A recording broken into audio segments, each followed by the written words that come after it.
L'an 306 après la naissance du Christ.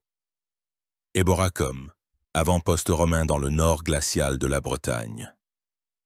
Dans le brouillard humide qui enveloppait les rives de la rivière Ouse d'un voile, on distinguait à peine les contours grossiers des remparts et des toits des casernes légionnaires. L'air n'était pas seulement humide et froid, il était électrisé par l'attente. Une attente mêlée d'une peur latente, poisseuse. Dans le palais impérial, résidence temporaire de l'Auguste d'Occident, ce n'était pas seulement le jour qui s'éteignait, mais toute une vie. La vie de Flavius Valerius Constantius, surnommé Chlore pour la pâleur de sa peau. Le grand général, l'un des 4 piliers sur lesquels reposait la fragile construction de la tétrarchie de Dioclétien, se mourait. Personne dans cette forteresse humide de Bretagne ne savait encore. Personne ne pouvait même imaginer qu'en ce jour précis, en ce lieu si éloigné de l'éclat de la Rome éternelle, les fils du destin se nourraient en un écheveau si serré et si sanglant qu'il changerait à jamais le cours de l'histoire. Que c'est précisément ici, entouré de légionnaires aguerris par les combats contre les Pictes, que serait allumée l'étincelle d'où jaillirait une flamme capable de consumer l'ancien monde et d'en ériger un nouveau sur ses cendres. Un monde où les dieux païens de l'Olympe céderaient la place à un charpentier crucifié de Galilée, et où la capitale du monde se déplacerait de la Rome antique à une nouvelle, portant le nom de celui qui se tenait alors au chevet de son père mourant. Au chevet de l'empereur agonisant se tenait son fils, un jeune homme d'un peu plus de 30 ans, dont le visage, comme taillé dans la pierre, portait l'empreinte d'une volonté peu commune et d'une énergie dissimulée. Il s'appelait Caius Flavius Valerius Aurelius Constantinus. Il venait tout juste, après de nombreuses années d'otage de fête à la cour de l'empereur supérieur Galère en Orient, d'accomplir une fuite audacieuse, presque insensée, à travers toute l'Europe pour retrouver son père vivant. Maintenant, son père se mourait, et avec lui mourait aussi le système qui devait garantir la stabilité de l'Empire. Le système de la tétrarchie, ou le pouvoir des 4, invention géniale et en même temps monstrueuse de l'esprit de Dioclétien, se fissurait de toutes parts.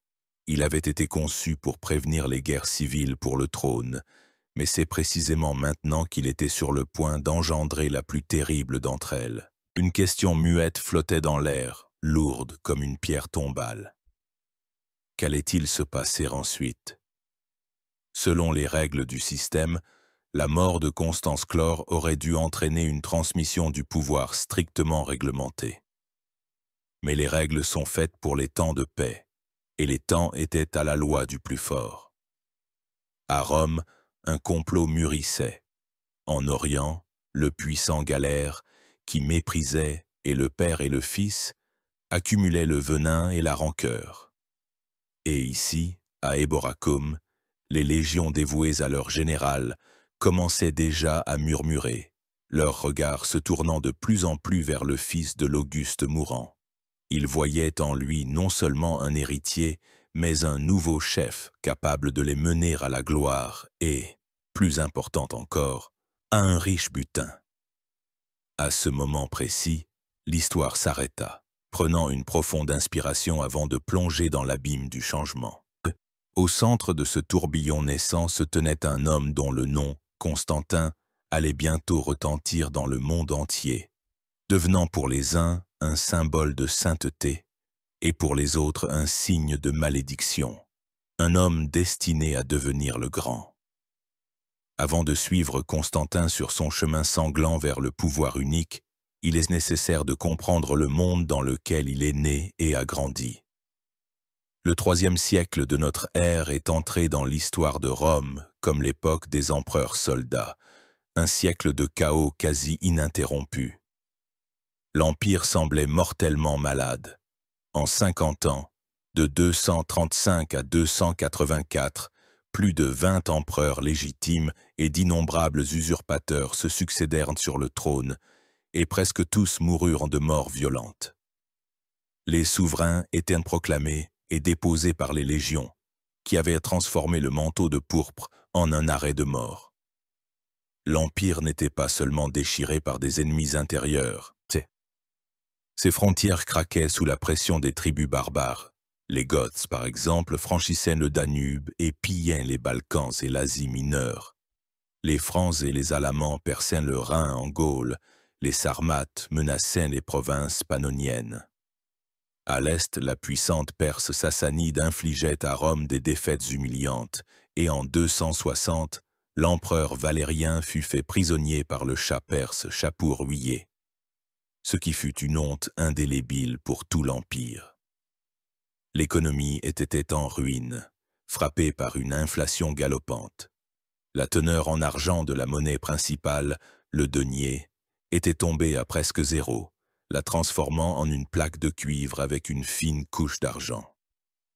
Les routes commerciales, autrefois artères sûres de l'Empire, étaient devenues la proie des brigands et des pirates. À tout cela s'ajouta la peste de Cyprien, une pandémie dévastatrice, probablement de variole ou de rougeole, qui, au plus fort de l'épidémie, emportait à Rome jusqu'à 5000 vies par jour. À un moment donné, il sembla que l'Empire romain unifié était sur le point de se désintégrer en plusieurs États rivaux, comme cela s'était déjà produit avec l'Empire des Gaules à l'ouest, qui avait uni sous son autorité la Gaule, la Bretagne et l'Hispanie, et le royaume de Palmyre à l'est, qui avait soumis la Syrie, l'Égypte et une partie de l'Asie mineure. C'était une époque de désespoir, où les anciens dieux semblaient avoir tourné le dos à Rome. Dans ces conditions, les gens cherchaient du réconfort dans de nouveaux cultes, plus personnels et prometteurs de salut, venus d'Orient, tels que les mystères de Mithra, d'Isis, ou dans le christianisme qui gagnait rapidement en puissance. C'est de ce chaos, en réponse à une crise mortelle, que naquirent en la figure de Caius Aurelius Valerius Diocletianus et son système, la tétrarchie. L'histoire de notre héros commence dans la ville de Nessus, dans la province de Mésie supérieure, aujourd'hui la ville de Niche en Serbie. Flavius Valerius Constantinus y naquit, probablement le 27 février de l'an 272 environ. Cette terre, le Lyme danubien, était une rude frontière qui servit pendant des siècles de forge aux meilleurs soldats de Rome. Les hommes y naissaient l'épée à la main et s'habituaient dès leur plus jeune âge à la rude discipline des légions. Son père, Constance, était précisément un tel homme, issu de l'aristocratie militaire illyrienne, qui fit une brillante carrière dans l'armée sous les empereurs Aurélien et Probus. C'était un homme dur, discipliné, et il avait la réputation d'un commandant capable et juste. La mère de Constantin, Hélène, était une figure bien plus mystérieuse et, du point de vue de l'aristocratie romaine, de naissance tout à fait modeste. Les auteurs chrétiens ultérieurs, cherchant à anoblir l'origine de la mère du premier empereur chrétien, la diront fille d'un roi breton, mais ce n'est rien de plus qu'une pieuse légende. Les sources les plus fiables, y compris celles qui lui sont hostiles, affirment qu'elle était la fille d'un tavernier ou la tenancière d'une auberge de bord de route en Bithynie, en Asie mineure. Pour un fier officier romain, une liaison avec une telle femme ne pouvait être qu'un concubinage temporaire, et non un mariage légitime. Cependant, il semble que Constance aimait sincèrement Hélène, et que leur union fut solide. C'est cette femme, simple et, comme il s'est avéré, d'une force d'âme incroyable, qui exerça une immense influence sur son fils. Son humble origine, cependant, devint pour Constantin à la fois une flétrissure que ses ennemis utiliseront contre lui, et un stimulant. Il lui faudra toute sa vie prouver qu'il est digne du pouvoir non seulement par le droit de son père, mais aussi par ses qualités personnelles. Lorsqu'en 289, Constance, gravissant les échelons de sa carrière, fut contraint, pour une alliance politique, d'épouser Théodora, belle-fille de l'empereur Maximien, il divorça d'Hélène. Ce fut un coup dur tant pour elle que pour le jeune Constantin. Il fut éloigné de son père et se retrouva à la cour de l'homme le plus puissant du monde, l'empereur Dioclétien, qui résidait alors dans sa capitale orientale, Nicomédie, aujourd'hui la ville d'Izmit en Turquie. Officiellement, Il était là pour recevoir la meilleure éducation et se préparer à une future carrière d'État. En réalité, il était un otage d'honneur, une garantie de la loyauté de son père, Constance, qui en 293 devint César, co-empereur subalterne d'Occident dans le nouveau système de la tétrarchie. Les années passées à Nicomédie furent pour Constantin une véritable université du pouvoir, des intrigues et de la survie. Nicomédie sous Dioclétien avait été reconstruite en une magnifique capitale destinée à éclipser Rome. Constantin vit l'éclat et la puissance de la cour impériale, un cérémonial peaufiné dans les moindres détails, emprunté au roi perse et destiné à inspirer la crainte et à souligner le statut divin des Augustes. Il étudia la langue grecque, qui était la langue de la culture et de la philosophie en Orient, ainsi que la rhétorique latine. Mais surtout, il observa. Il vit comment fonctionnait la machine administrative impériale, comment se tramaient les complots, comment les favoris s'élevaient et tombaient. Il servit dans l'armée sous les ordres de Dioclétien lui-même et du second Auguste d'Orient, Galère, participant à des campagnes en Égypte et sur le Danube. Il se montra un guerrier courageux et un commandant talentueux, ce qui lui valut la popularité auprès des soldats. C'est ici, à Nicomédie, qu'il fut témoin de l'événement le plus terrible et le plus sanglant qui détermina le paysage religieux de l'époque, à savoir la grande persécution contre les chrétiens. Pour comprendre l'importance de la conversion ultérieure de Constantin, il faut saisir pleinement ce que fut la grande persécution initiée par Dioclétien en 303. Ce ne fut pas une explosion spontanée de haine. C'était une politique d'État réfléchie et systématique, visant à l'anéantissement complet du christianisme, que Dioclétien et surtout son co-empereur Galère considéraient comme la principale menace pour les valeurs romaines traditionnelles et l'unité de l'Empire. Le système de la tétrarchie, introduit par Dioclétien en 293, était une tentative radicale de sauver l'État. L'Empire était divisé en deux parties, l'Occident et l'Orient. Chacune était gouvernée par un couple d'empereurs, un supérieur portant le titre d'Auguste et un subalterne, nommé César. Le César succédait à l'Auguste, et un nouveau César était nommé à sa place. Ainsi, Dioclétien, qui était Auguste d'Orient, et Maximien, qui était Auguste d'Occident, ainsi que leurs César Galère et Constance Chlore, devaient assurer une transmission stable du pouvoir et une gestion efficace de l'immense territoire. Le fondement idéologique de la tétrarchie était le culte des empereurs, assimilé à des dieux. Dioclétien prit le titre de Jovius, du nom de Jupiter, et Maximien le titre d'Herculius, du nom d'Hercule. Ils n'étaient pas de simples souverains, mais des incarnations terrestres des dieux suprêmes. Le refus de participer à ce culte, de sacrifier au génie de l'empereur, était considéré comme un acte de haute trahison. Les chrétiens, avec leur monothéisme strict et leur refus de vénérer quiconque d'autre que leur Dieu unique, devenaient dans ce système les principaux ennemis idéologiques. Ils créaient un État dans l'État. Leurs communautés étaient soudées, leurs évêques jouissaient d'une immense autorité, leur foi se propageait rapidement dans toutes les couches de la société, y compris l'armée et même la cour impériale. L'épouse de Dioclétien, Prisca, et sa fille Valéria, selon certaines sources, sympathisaient avec le christianisme. Galère, païen fervent et soldat brutal, persuadait constamment Dioclétien de la nécessité d'éradiquer cette contagion. Et voilà que, le 23 février 303, jour de la fête romaine des Terminalia, le premier édit fut promulgué. Il ordonnait de détruire les églises, de brûler les livres sacrés et de priver les chrétiens de toutes leurs charges et de tous leurs droits.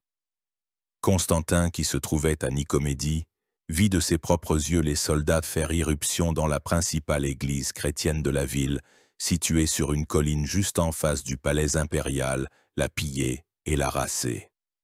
Ce n'était que le début. Le deuxième édit ordonnait d'arrêter tous les membres du clergé. Le troisième autorisait de les torturer pour les forcer à abjurer leur foi.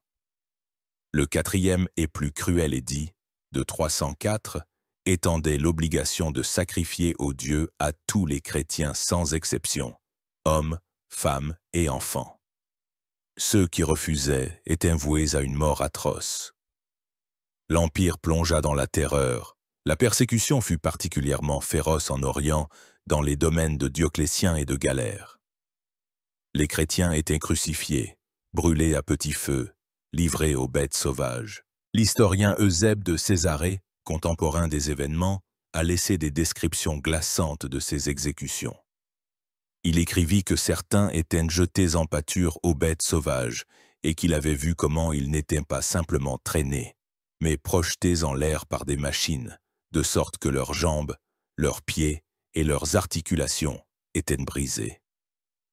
En même temps, en Occident, en Gaule et en Bretagne, sous l'autorité du père de Constantin, Constance Chlore, les persécutions furent beaucoup plus douces.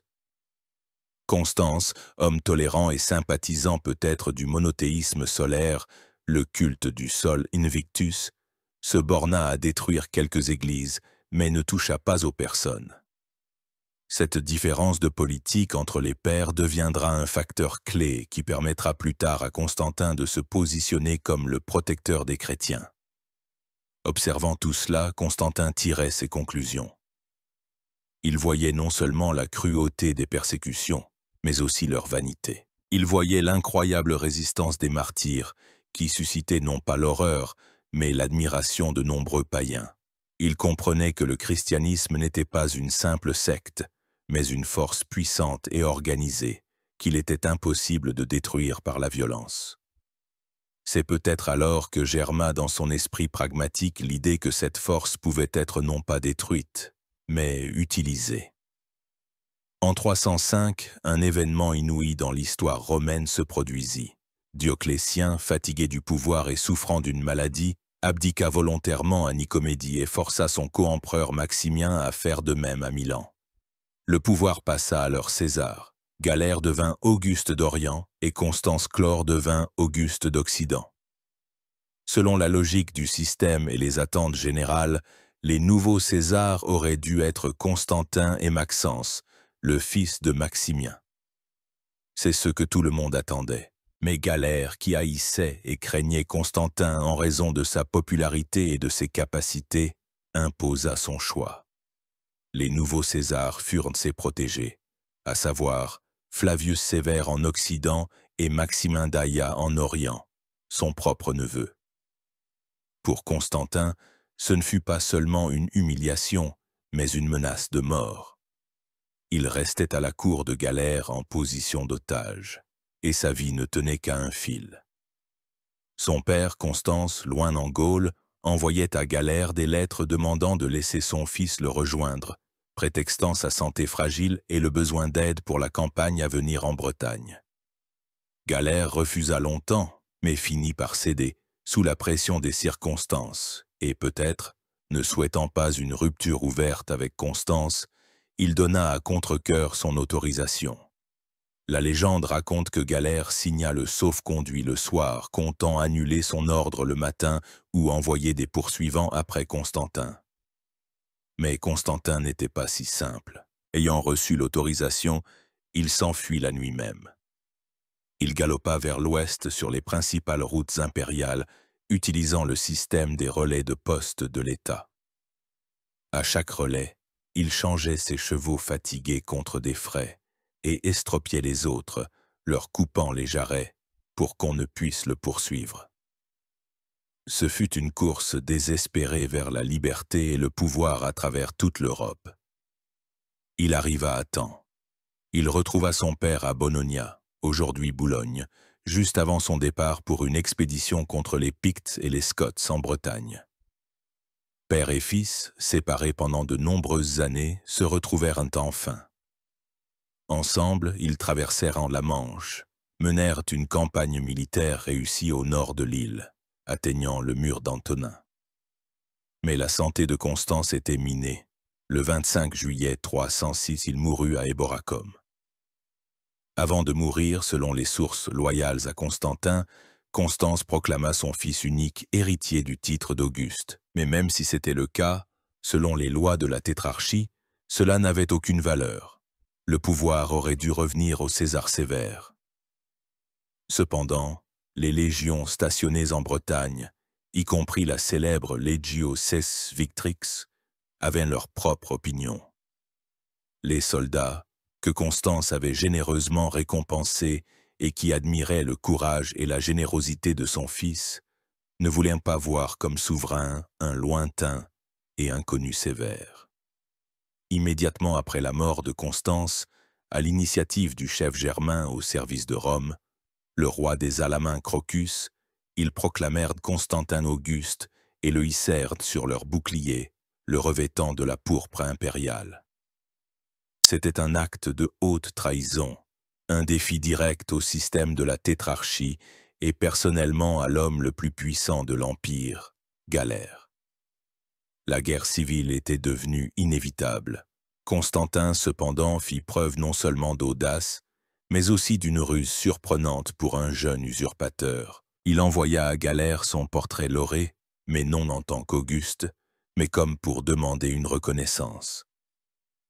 Il l'accompagna d'une lettre dans laquelle il regrettait que des troupes ardentes lui aient imposé le titre suprême et demandait d'être reconnu au moins au rang de César à la place de son défunt père. Galère fut furieux. Il voulut brûler et le portrait et le messager. Mais ses conseillers l'en dissuadèrent, soulignant qu'une guerre ouverte avec le populaire Constantin était dangereuse. La rage au cœur, Galère accepta un compromis. Il reconnut comme Auguste d'Occident l'héritier légitime, sévère, et accorda à Constantin le titre de César. Constantin accepta. Pour le moment, il avait obtenu la légitimité, du temps et une tête de pont pour la lutte à venir. Le chaos de la tétrarchie ne faisait que commencer.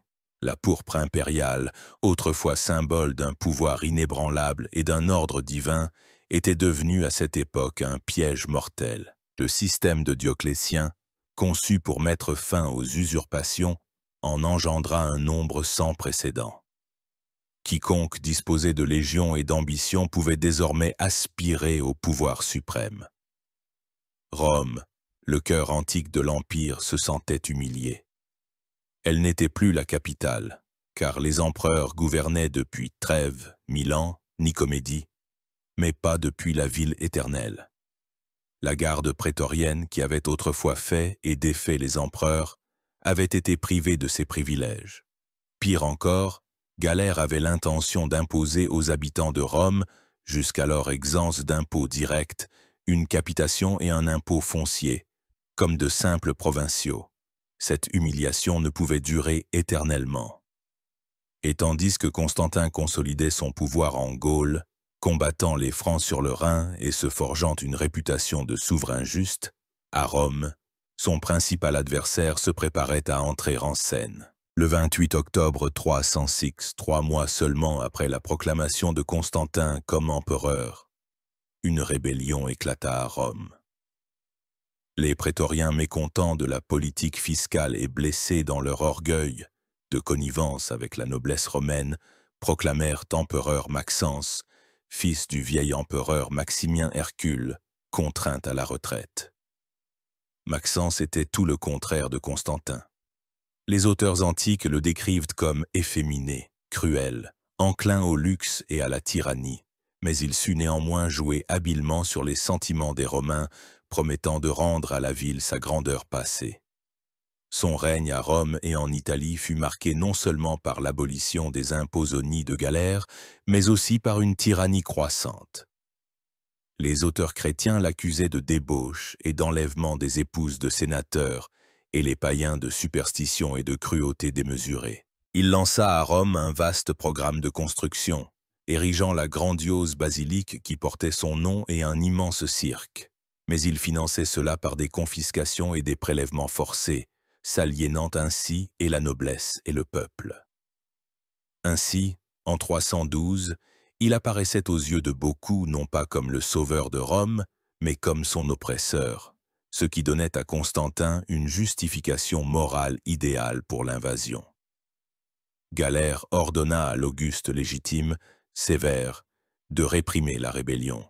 Sévère marcha sur Rome avec une grande armée.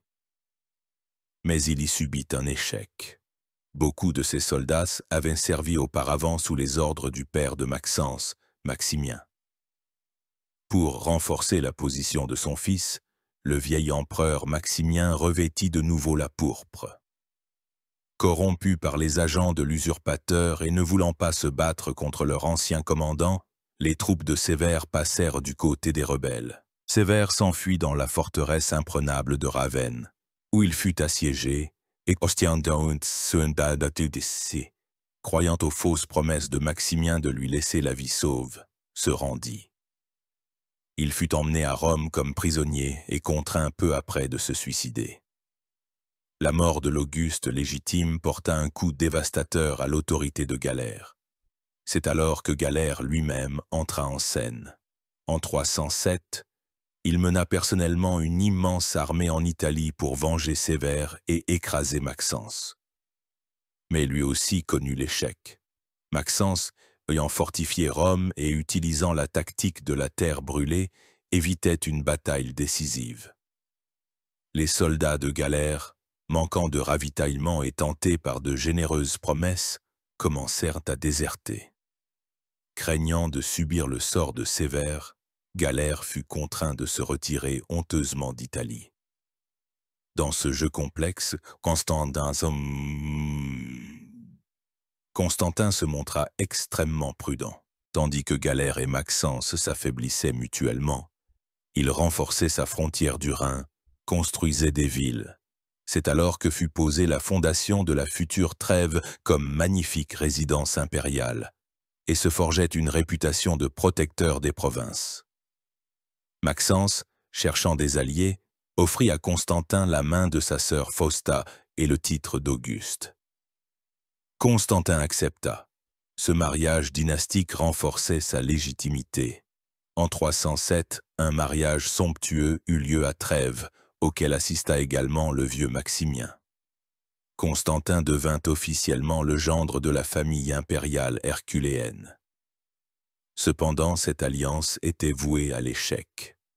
Le vieil intrigant Maximien s'étant querellé avec son propre fils pour le pouvoir, s'enfuit à la cour de Constantin en Gaule. En 310, profitant de l'absence de son gendre qui menait une campagne contre les Francs, le vieil homme tenta de soulever une rébellion à Arlat, l'actuelle Arles, et de s'emparer du trésor. Mais Constantin, faisant preuve d'une incroyable rapidité, revint à marche forcée, enferma son beau-père à Massilia, l'actuelle Marseille, et le contraignit à se rendre. Peu après, Maximien se suicida, ou fut tué sur l'ordre de Constantin. Ainsi, Constantin se débarrassa d'un parent dangereux et imprévisible. La mort de Galère d'une terrible maladie en 311 détruisit définitivement le système de la tétrarchie. Avant de mourir, Galère, tourmenté par d'horribles souffrances que les chrétiens considéraient comme un châtiment divin, promulgua un édit de tolérance, mettant fin à la grande persécution. L'Empire était désormais partagé entre les 4 souverains restants, à savoir Constantin en Occident qui contrôlait la Gaule, la Bretagne et l'Hispanie, Maxence en Italie et en Afrique, Licinius dans les Balkans, qui avait été proclamé Auguste en 308 lors d'un congrès spécial à Carnuntum à la place du défunt Sévère, et Maxime Daïa en Orient, qui régnait en Syrie et en Égypte. L'équilibre fragile ne pouvait durer longtemps, et Constantin décida de frapper le premier. En 312, sous prétexte de libérer Rome de la tyrannie de Maxence, Constantin lança sa célèbre campagne d'Italie. C'était une pure aventure. Maxence disposait d'une armée bien plus importante, environ 100 000 hommes, y compris la garde prétorienne et des troupes d'élite morts. Il contrôlait les villes bien fortifiées du nord de l'Italie et la Rome imprenable. Constantin avait environ 40 000 vétérans aguerris sur le Rhin, mais c'était manifestement insuffisant pour une telle campagne. Cependant, il misait sur la vitesse, la surprise et le moral élevé de ses troupes. Franchissant les Alpes par le col du Mont Cenis, il fit une entrée fulgurante en Italie. Le premier obstacle sérieux fut la forteresse bien défendue de Suzée. Les portes étaient fermées, les murs couverts de défenseurs.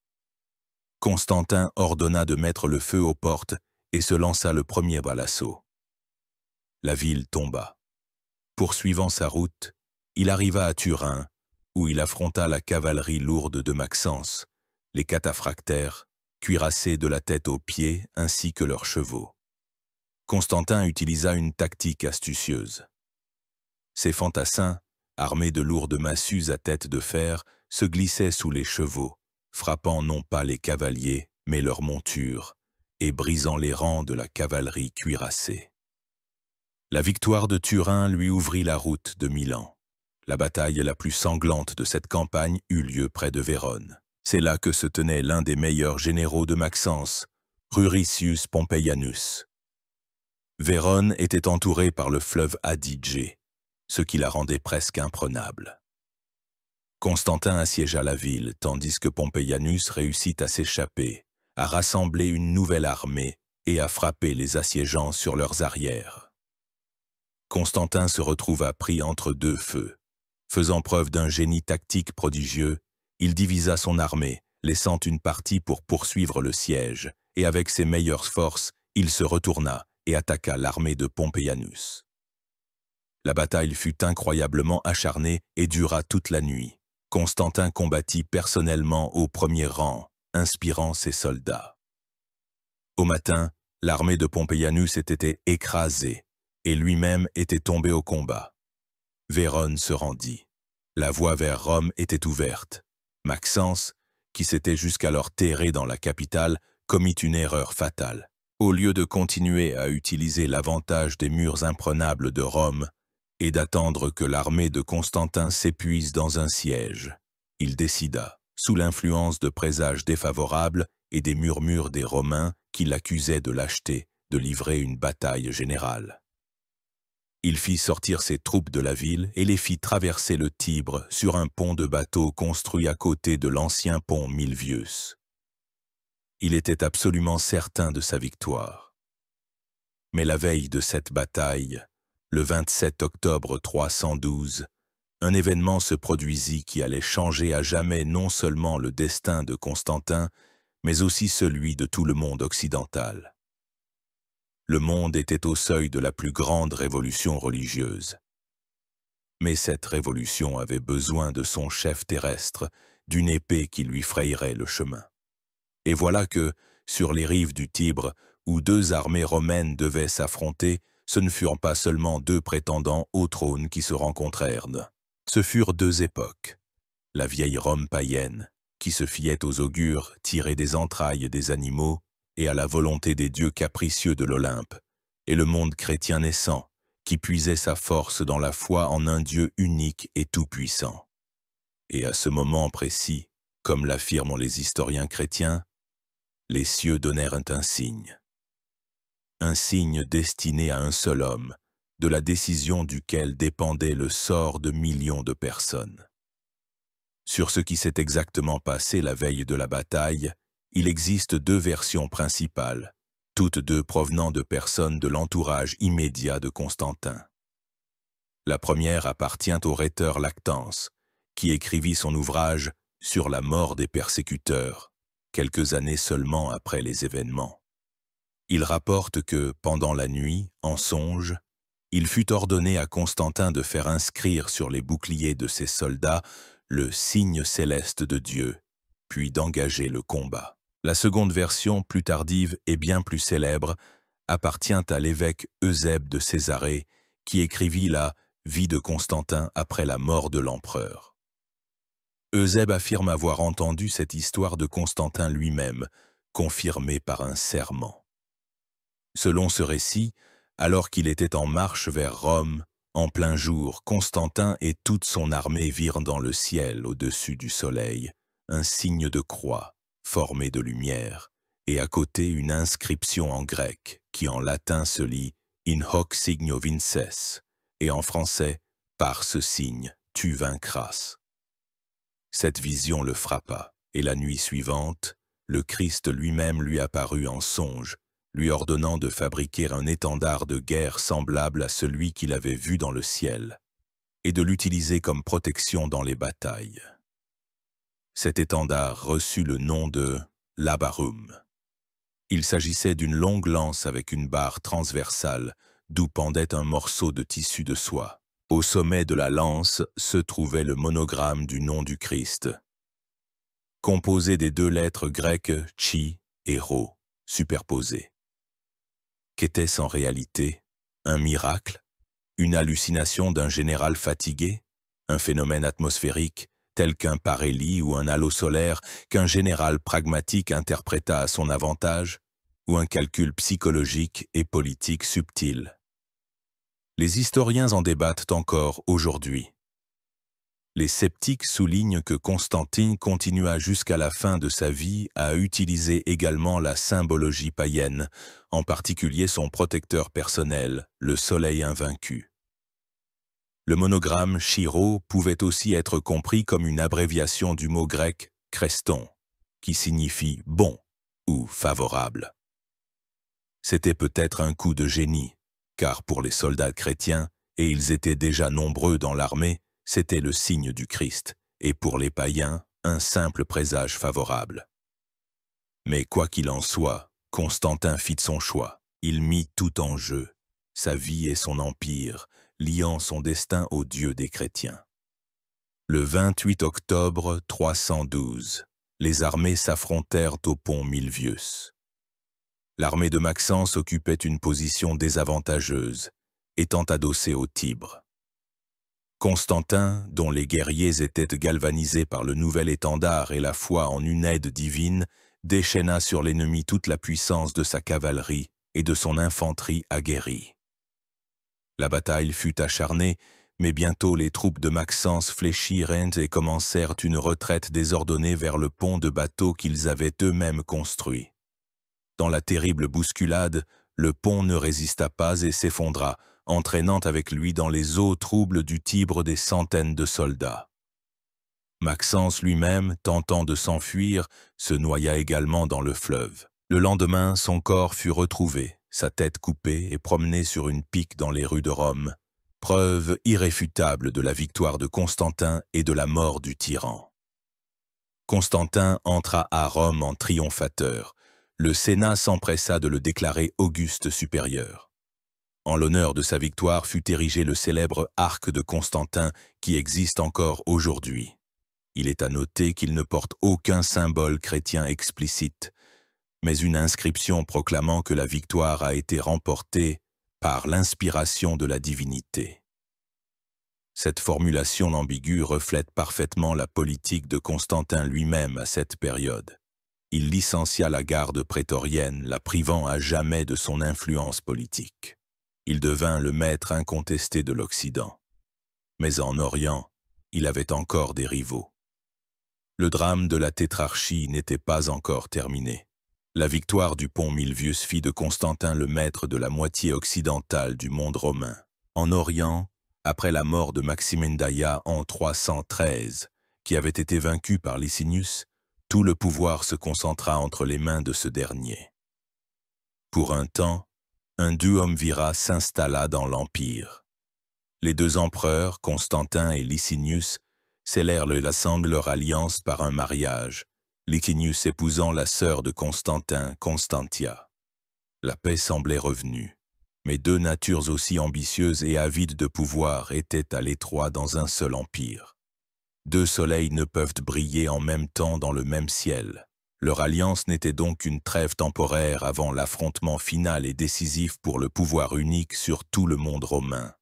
Et le champ de bataille de cette lutte ne serait pas seulement les plaines de Thrace et les flots de l'Hellespont, mais aussi les esprits des hommes, car c'était désormais le conflit non seulement de deux empereurs, mais de deux visions du monde. En février 313, Constantin et Licinius se rencontrèrent à Mediolanum, l'actuel Milan, pour discuter de l'avenir de l'Empire. Le résultat de cette rencontre fut un document entré dans l'histoire sous le nom d'Édit de Milan. Contrairement à une idée reçue, cet édit ne faisait pas du christianisme la religion d'État. Il faisait autre chose, non moins révolutionnaire. Il proclamait la liberté de culte totale pour tous les habitants de l'Empire. Le texte de l'édit, qui nous est parvenu par Lactance et Eusèbe, stipule qu'il a été décidé d'accorder aux chrétiens et à tous les autres la pleine liberté de suivre la religion de leur choix, afin que la divinité suprême, que nous servons librement, puisse en toute chose nous manifester sa faveur et sa bienveillance habituelle. L'édit ne mettait pas seulement fin aux persécutions. Il ordonnait de restituer aux chrétiens tous les biens qui leur avaient été confisqués, c'est-à-dire les églises, les terres, les cimetières, même s'ils avaient déjà été vendus à des particuliers.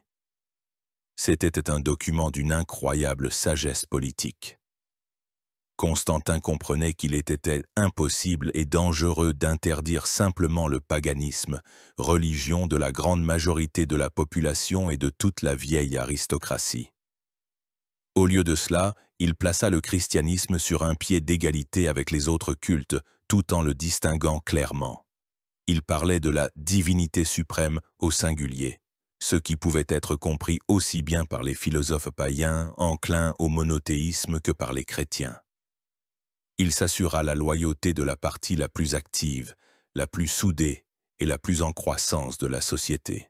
L'Église chrétienne, recevant pour la première fois une reconnaissance et une protection officielle, devint le plus puissant soutien de son pouvoir. Cependant, l'alliance avec Licinius était fragile. Dès 316, une première guerre éclata entre eux. Constantin accusa Licinius de complot. 2 batailles sanglantes eurent lieu, à Cybalae en Pannonie et dans la plaine de Mardia en Thrace. Constantin remporta la victoire dans les deux, mais ne put écraser définitivement son adversaire. La paix fut conclue, par laquelle Licinius cédait à Constantin toutes ses possessions européennes, à l'exception de la Thrace. Une trêve fragile s'installa pour les années suivantes.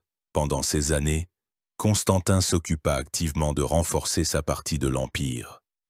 Il mena des campagnes réussies contre les Goths et les Sarmates sur le Danube, renforçant les frontières. Il entreprit une vaste réforme juridique, promulguant des lois dans lesquelles on sentait déjà l'influence de la morale chrétienne. Des décrets furent publiés contre le marquage au fer rouge du visage des criminels, car il est créé à l'image de la beauté céleste, ainsi que des lois rendant les divorces plus difficiles et visant à protéger les esclaves et les enfants. En 321, il publia le célèbre décret reconnaissant le dimanche, ou jour vénérable du soleil, comme jour de repos officiel pour tout l'Empire. Là encore, la formulation était brillamment ambiguë, car pour les chrétiens, c'était le jour du Seigneur, et pour les païens, le jour de leur Dieu, le soleil invaincu dont Constantin continuait de soutenir le culte. Pendant ce temps, Licinius en Orient regardait avec une méfiance croissante la popularité grandissante du christianisme et son lien avec Constantin. Il voyait dans les chrétiens une 5e colonne de son rival. Progressivement, il commença à s'écarter des principes de l'édit de Milan. Il interdit d'abord aux chrétiens d'occuper des postes dans l'administration, puis interdit les conciles ecclésiastiques, et finit par passer à des persécutions locales, à des exécutions d'évêques et à la destruction d'églises. Le conflit devenait inévitable. Constantin obtint un prétexte idéal pour une nouvelle guerre, puisqu'il se présentait désormais non plus comme un usurpateur aspirant au pouvoir absolu, mais comme le défenseur de la foi persécutée. En 324, la seconde et dernière guerre entre Constantin et Licinius commença. Constantin rassembla une armée d'environ 130 000 hommes et une flotte de 200 navires.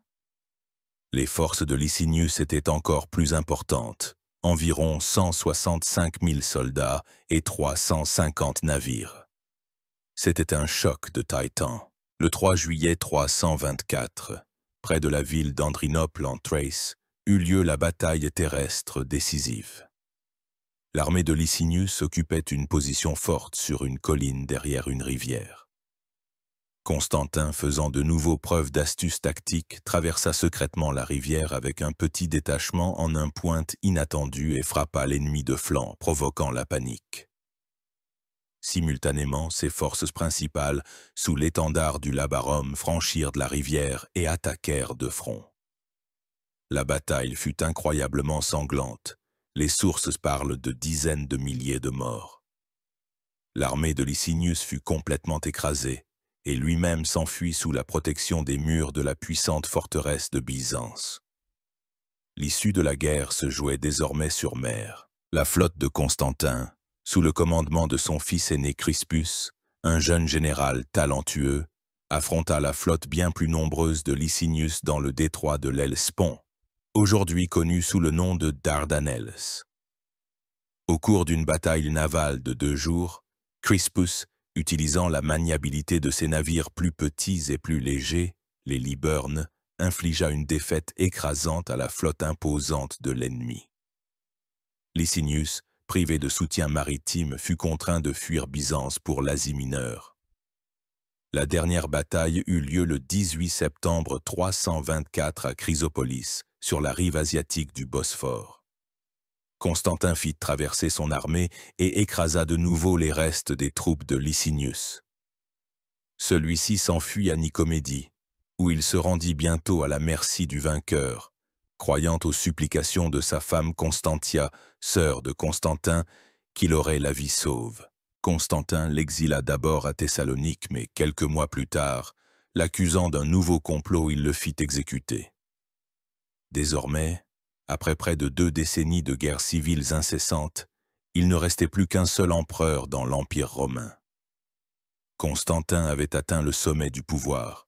Il était devenu le souverain unique de tout le monde romain, de la Bretagne à l'Égypte. Et il entreprit immédiatement 2 projets qui devaient symboliser l'avènement d'une nouvelle ère, à savoir la convocation du premier concile œcuménique et la fondation d'une nouvelle capitale. L'emplacement de la nouvelle capitale fut choisi avec une perspicacité géniale. Ce fut l'ancienne cité grecque de Byzance, située sur un promontoire stratégiquement important, à la jonction de l'Europe et de l'Asie, contrôlant la route maritime de la mer Noire à la Méditerranée. Constantin apprécia ces incroyables avantages défensifs et commerciaux. Cette ville n'était pas liée au passé païen et à l'opposition sénatoriale de la vieille Rome. Ce devait être sa ville, une nouvelle Rome, libre du sang et des idoles du passé. Le 8 novembre 324 eut lieu la cérémonie solennelle de fondation de la ville. Des milliers d'ouvriers, de soldats et d'artisans furent rassemblés de tout l'Empire. Pour décorer la nouvelle capitale, Constantin n'hésita pas à piller les anciens centres de la culture hellénique, tels qu'Athènes, Delphes, Éphèse. On en rapporta statues, colonnes, œuvres d'art. La ville fut construite avec une ampleur sans précédent. On y érigea un hippodrome, des forums, des palais, des aqueducs et, bien sûr, de nombreuses églises chrétiennes. Le 11 mai 330 eut lieu la cérémonie officielle de consécration de la ville, qui reçut le nom de Constantinople, ce qui signifie la ville de Constantin.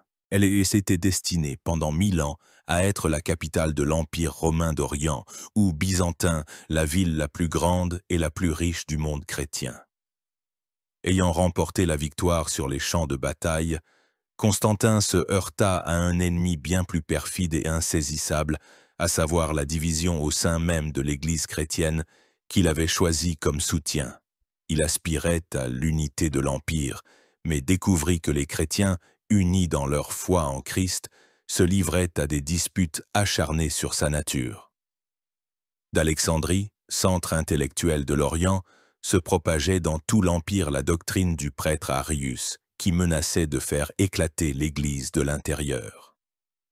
La bataille pour le pouvoir unique était gagnée, mais commençait maintenant la bataille pour la foi unique. Et l'empereur, encore païen la veille, assuma le rôle inouï d'arbitre dans les plus subtiles controverses théologiques. La controverse arienne qui peut sembler au lecteur moderne une scolastique abstraite revêtait une importance colossale pour les gens du IVe siècle. La question était la suivante: qui était Jésus-Christ? Arius, logicien et ascète, enseignait que le Fils, c'est-à-dire le Christ, n'est pas égal au Père, c'est-à-dire à Dieu. Il est la plus haute création de Dieu. Parfaite, mais néanmoins créée, et donc il y eut un temps où il n'était pas. Le Fils, selon Arius, n'est pas consubstantiel, mais de substance semblable au Père, c'est-à-dire qu'il est un médiateur entre Dieu et le monde, mais pas Dieu lui-même. À cette doctrine s'opposait avec véhémence l'évêque, puis archevêque d'Alexandrie, Alexandre, et son jeune et énergique diacre, Athanas. Ils affirmaient que le Fils est coéternel et consubstantiel, en grec homoousios, au Père.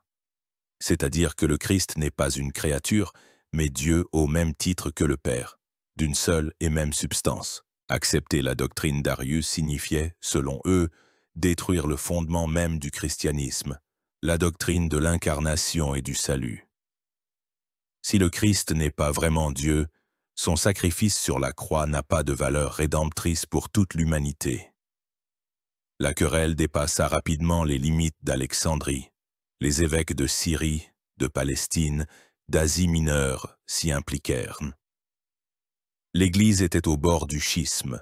Pour Constantin qui voyait dans une Église unie un instrument d'unification de l'Empire, une telle situation était intolérable. Il écrivit des lettres à Arius et à Alexandre, les exhortant à cesser leurs disputes sur des sujets insignifiants. Mais cela n'aida pas. Il prit alors la décision sans précédent de convoquer un concile de tous les évêques de l'Empire, aux frais de l'État, afin qu'ils résolvent cette controverse une fois pour toutes. En mai 325, à Nicée, non loin de Constantinople, s'ouvrit le premier concile œcuménique. Entre 250 et 318 évêques, selon les sources, s'y réunirent, principalement des provinces orientales. Le spectacle était incroyable. Beaucoup de ces évêques, encore tout récemment, se cachaient des persécutions, portaient sur leur corps les cicatrices et les traces de la torture, comme des yeux brûlés, des tendons coupés. Et maintenant, ils siégeaient comme des invités d'honneur dans le palais impérial, et l'empereur des Romains lui-même les servait. Constantin ouvrit le concile par un discours en latin, immédiatement traduit en grec, dans lequel il qualifia les dissensions internes de l'Église de « plus terribles que toute guerre et toute bataille », et supplia les pères conciliaires de parvenir à un accord. Il n'était pas théologien, et ne comprenait probablement pas toutes les subtilités de la controverse. Mais c'était un politicien de génie. Il présida les sessions, écouta les deux parties, mais son objectif final était l'adoption d'une formule de foi unique, que la majorité signerait. La grande majorité des évêques rejeta la doctrine d'Arius. Le point clé fut l'adoption du terme homoousios, c'est-à-dire consubstantiel, sur lequel insista le parti d'Athanase et que l'empereur soutint. Sur la base de ce terme fut élaboré le symbole de Nicée, un bref exposé des principaux dogmes du christianisme qui, avec quelques ajouts, est utilisé dans la plupart des églises chrétiennes encore aujourd'hui. Il proclamait que le Fils est engendré, non pas créé, consubstantiel au Père. Arius et quelques-uns de ses plus proches partisans refusèrent de signer ce symbole et furent envoyés en exil. Leur doctrine fut condamnée comme une hérésie. La victoire semblait totale. Constantin avait obtenu ce qu'il voulait, à savoir une unité apparente.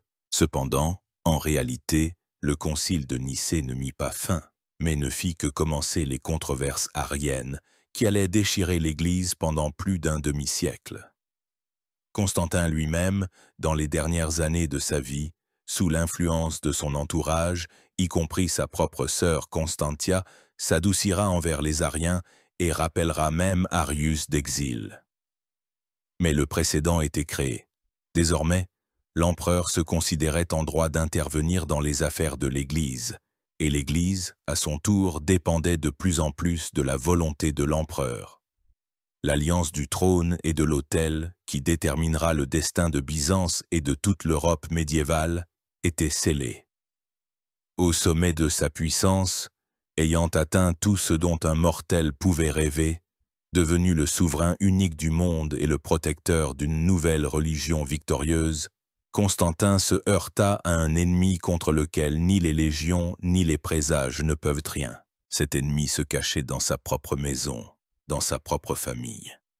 L'année 326, qui suivit le triomphal concile de Nicée, fut pour l'empereur une année de tragédie personnelle, sombre et mystérieuse. Le soleil de sa gloire s'éclipsa un instant, souillé par le sang des êtres qui lui étaient les plus chers. Le drame qui se joua au sein de la famille impériale reste encore aujourd'hui l'une des énigmes les plus obscures de son règne. Crispus était le fils aîné de Constantin, né de sa première épouse ou concubine, Minervine. Il était tout le contraire des fils efféminés de Fausta. Crispus grandit en véritable guerrier, copie de son père dans sa jeunesse. C'était un chef militaire talentueux, ce qu'il prouva lors des campagnes sur le Rhin et dans sa brillante victoire navale sur la flotte de Licinius. Il jouissait d'une immense popularité au sein de l'armée et du peuple. Constantin lui avait conféré le titre de César et semblait le préparer à sa succession. Fausta, la seconde épouse de Constantin, fille de Maximien et sœur de Maxence, était une femme autoritaire et ambitieuse. Elle avait donné à Constantin 3 fils, Constantin II, Constance II et Constant, et 2 filles. Elle voyait en Crispus, beau-fils d'origine modeste, la principale menace pour l'avenir de ses propres enfants. En 326, alors que Constantin célébrait le 20e anniversaire de son règne, le coup de tonnerre éclata. Pendant le séjour de la cour à Pola, en Istrie, Crispus fut soudainement arrêté sur ordre de son père, condamné pour une accusation non élucidée et exécuté. Peu après, l'impératrice Fausta fut également tuée. Selon la version la plus répandue, elle fut enfermée dans un bain surchauffé où elle mourut étouffée. Que s'était-il donc passé? Les sources antiques fournissent des informations contradictoires. L'historien païen Zosimé, qui écrivit bien plus tard et haïssait Constantin comme le destructeur des anciennes traditions, expose une version semblable à une tragédie grecque. Fausta se serait éprise d'une passion criminelle pour son beau-fils Crispus. Repoussée, elle se serait vengée en le calomniant auprès de Constantin, l'accusant d'avoir tenté de la violer. L'empereur, colérique, aurait ordonné dans sa fureur l'exécution de son fils. Cependant, peu après, la mère de Constantin, Sainte Hélène, qui aimait beaucoup son petit-fils, aurait révélé à l'empereur la vérité sur la calomnie. Réalisant sa monstrueuse erreur, Constantin, fou de douleur, aurait ordonné l'exécution de Fausta également. D'autres historiens suggèrent qu'il ne s'agissait pas d'un adultère, mais de politique. Il est possible que Fausta, craignant pour l'avenir de ses fils, ait fabriqué des preuves d'un complot de Crispus contre son père. La popularité de Crispus dans l'armée pouvait rendre une telle accusation plausible aux yeux d'un empereur méfiant. Il existe également une version selon laquelle Crispus aurait pu être réellement impliqué dans quelque intrigue contre son père, ou que de graves désaccords sur l'avenir de l'Empire aient insurgi entre eux. La vérité est à jamais cachée sous le voile du mystère. Constantin ordonna que la mémoire de Crispus et de Fausta soit maudite. Leurs noms furent effacés des inscriptions, leurs images détruites. Ce sujet devint tabou, mais l'ombre de cette tragédie familiale plana sur les dernières années du règne de l'empereur. Certains historiens lient au remords de ce double meurtre le célèbre pèlerinage de sa mère, Hélène, en Terre Sainte. Après la tragédie de 326, l'Augusta Hélène, alors âgée de près de 80 ans, entreprit un long et difficile voyage en Palestine. Officiellement, c'était un pieux pèlerinage sur les lieux saints liés à la vie terrestre du Christ. Mais beaucoup y virent aussi un acte de pénitence pour les péchés de son fils. Arrivée à Jérusalem, qui après sa destruction par les Romains au 1er siècle avait été reconstruite comme la ville païenne d'Aelia Capitolina, Hélène déploya une activité débordante. Sur son ordre et avec les fonds du trésor impérial, des fouilles furent entreprises sur les sites que la communauté chrétienne locale vénérait comme le Golgotha, lieu de la crucifixion, et le Saint-Sépulcre, lieu de la sépulture et de la résurrection du Christ. Selon la légende, sur le site du Saint-Sépulcre se trouvait un temple païen de Vénus, construit sous l'empereur Hadrien. Hélène ordonna de démolir le temple. C'est au cours de ces fouilles, comme le rapporte la tradition ecclésiastique, que se produisit le plus grand événement, à savoir l'invention de la vraie croix vivifiante du Seigneur. La légende raconte que 3 croix furent trouvées, celle du Christ et celle des 2 larrons, ainsi que l'écriteau avec l'inscription « Jésus de Nazareth, roi des Juifs » et les clous. Pour déterminer laquelle des croix était l'authentique, l'évêque de Jérusalem, Macaire, proposa de les appliquer tour à tour sur une femme gravement malade. Au contact des 2 premières croix, rien ne se produisit, mais dès que la 3e la toucha, elle fut guérie. Selon une autre version, la croix ressuscita un défunt que l'on transportait. Hélène envoya un fragment de cette croix à son fils à Constantinople et laissa le reste à Jérusalem, où, sur son ordre et celui de Constantin, fut entreprise la construction du grandiose complexe de l'église de la Résurrection, connu sous le nom d'église du Saint-Sépulcre. Hélène fonda également des églises à Bethléem, sur le lieu de la nativité du Christ, et sur le mont des Oliviers, sur le lieu de l'Ascension. Son pèlerinage et son activité de bâtisseuse transformèrent la Palestine de province reculée en principal centre du monde chrétien, où afflueront pendant des siècles les pèlerins. Hélène elle-même, après sa mort, fut canonisée et est vénérée comme sainte et égale aux apôtres. L'authenticité de l'invention de la croix est une question de foi et non de science historique. De nombreux historiens contemporains considèrent cette histoire comme une pieuse légende tardive. Cependant, on ne peut nier l'influence colossale que cette histoire et les reliques rapportées par Hélène eurent sur tout le monde chrétien, engendrant le culte de la croix et des saintes reliques, qui devint l'un des traits les plus importants du christianisme médiéval.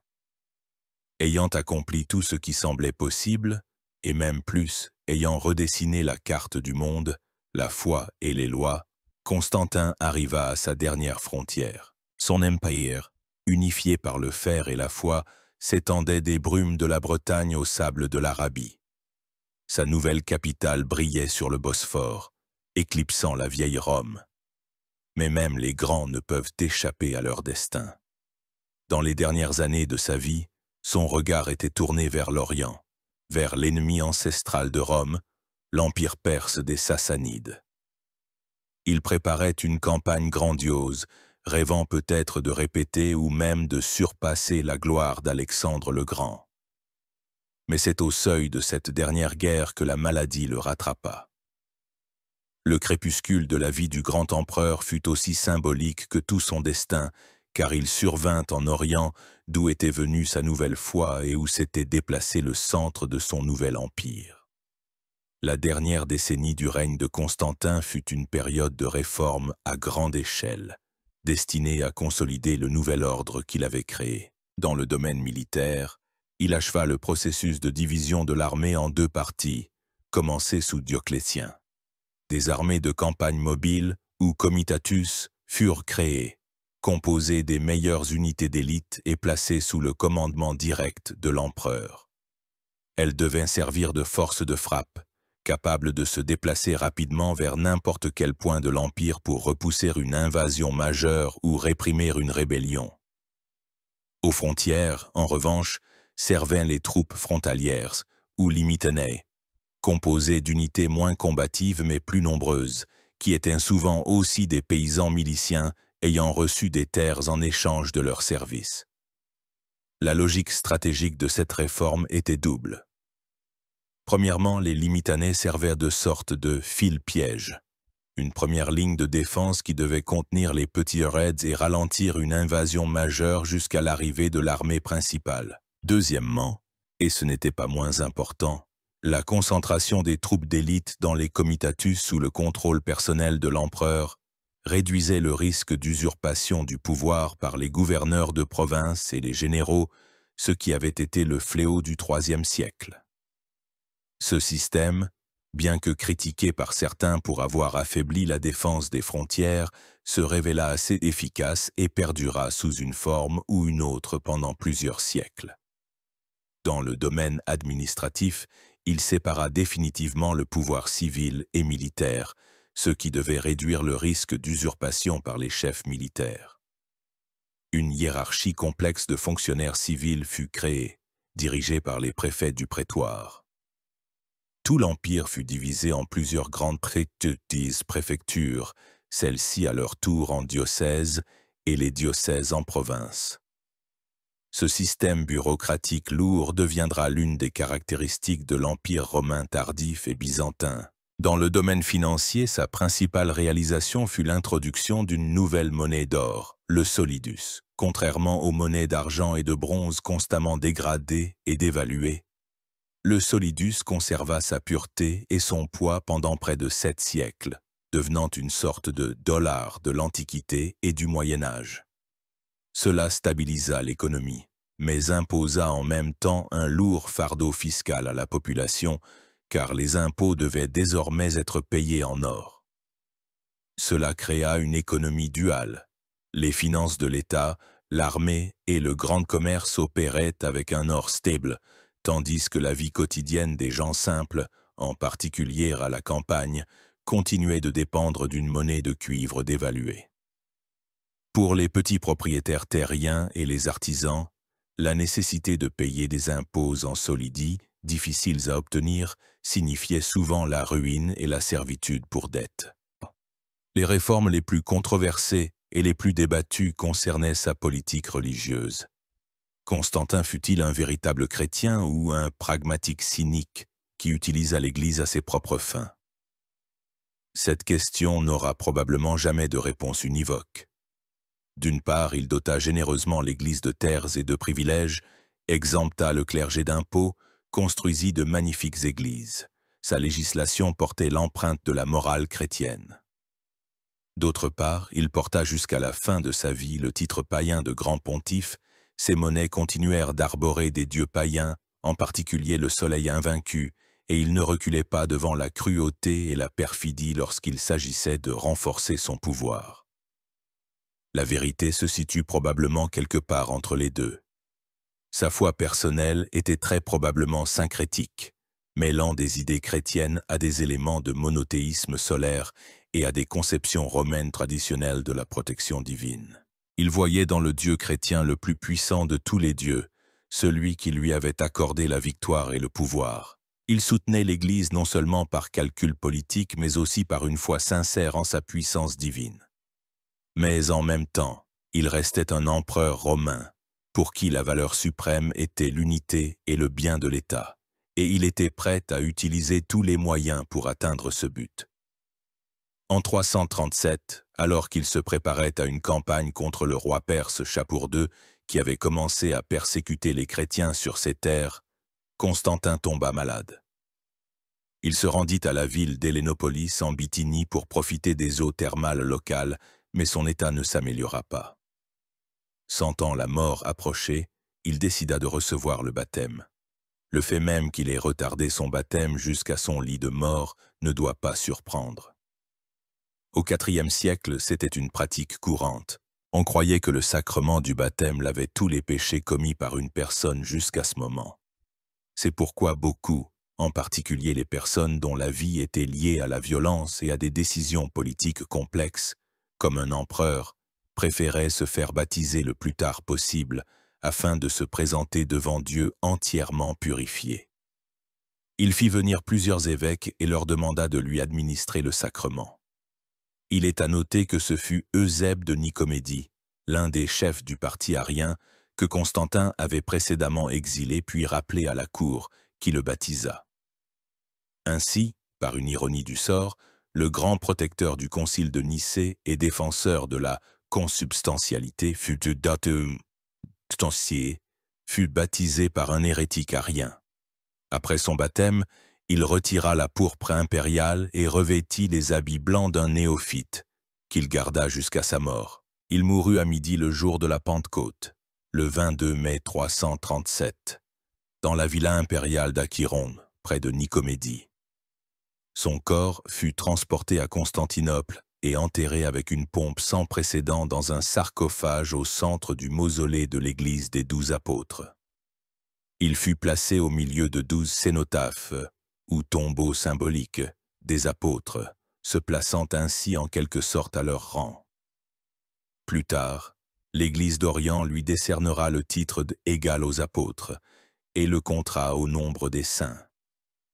Sa mort entraîna immédiatement un nouveau bain de sang. Ses fils, à savoir Constantin II, Constance II et Constant, se partagèrent l'empire, mais auparavant ils organisèrent un massacre, éliminant presque tous leurs parents de sexe masculin qui auraient pu prétendre au trône.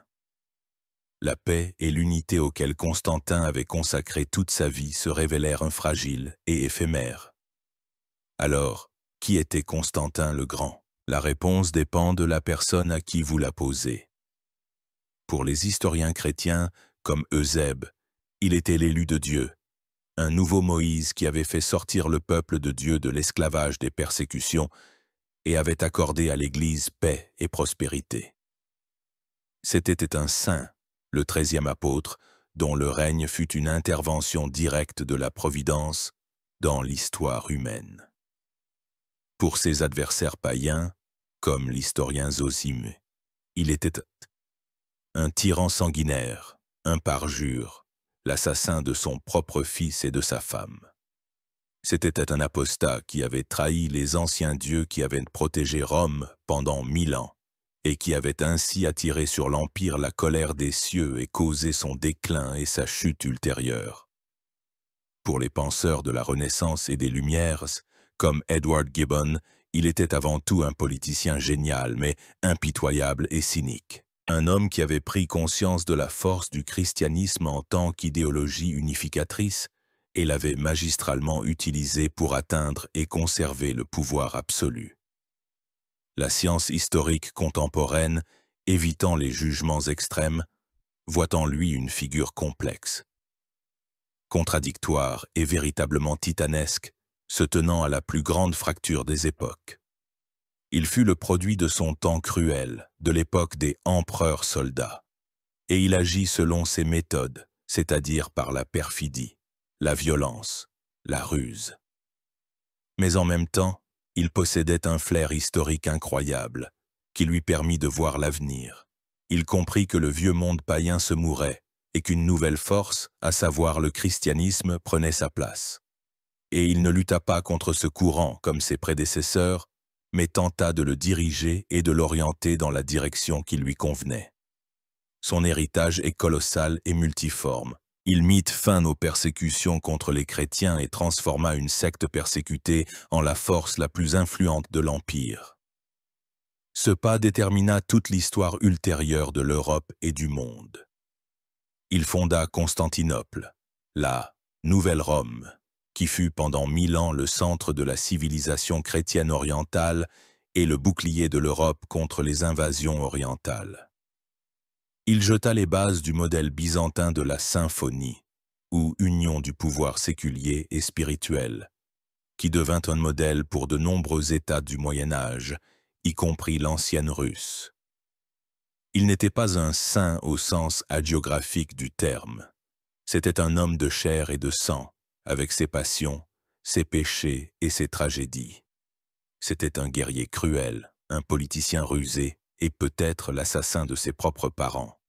Mais il était aussi un réformateur, un bâtisseur, un homme doté d'une vision de l'avenir. Il arrêta la désintégration de l'Empire romain, lui offrant plusieurs siècles de vie supplémentaires sous une nouvelle forme, chrétienne. Constantin le Grand restera à jamais une figure se tenant au carrefour de deux mondes, l'antique et le médiéval, le païen et le chrétien.